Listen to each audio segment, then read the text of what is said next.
So stage 3 of our outbound processes, the candidates that respond. How do we get candidates to respond?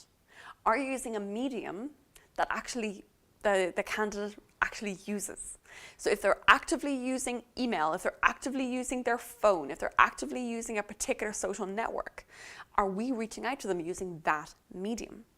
For example, those in the recruiting, HR, even sales, B2B sales in particular, use LinkedIn a lot.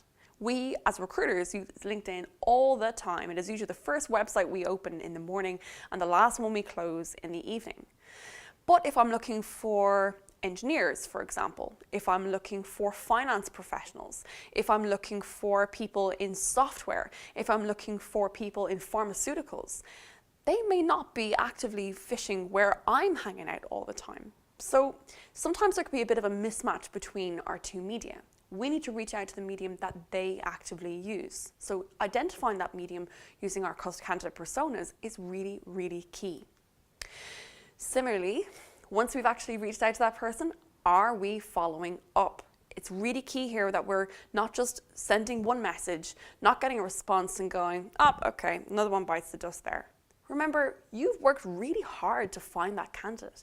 You've worked on a really good candidate persona. You know the type of person that you're looking for. You have your JD and you understand that this person meets the specification. They have the right attributes, the right motivations, the needs, the wants, the education, the experience, everything. I'm not just going to let them slip away. Follow up. In fact, follow up to 8 times using multiple contact vectors.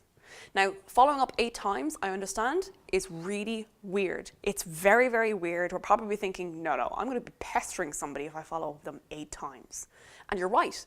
Following up with them using the phone 8 times is pestering, bordering on stalking. Similarly, as is email, as is sending the same email over and over and over again. So don't do that. Use multiple contact vectors, including very light touch vectors. Like, for example, I'm going to send them a connection request. I'm going to count that as a follow-up. And if they respond to that, I might send them a quick email. Or I may then comment on a post that they've updated or retweet something that they've shared online. So those things are so small, they're very light in terms of their contact vectors, but they, again, kind of trigger that memory in the candidate's mind by going, oh yeah, that was that recruiter who reached out to me. I must follow up with her, actually. So using multiple contact vectors, including soft touch ones, up to 8 times. That is how we follow up. That is how we encourage people to actually respond.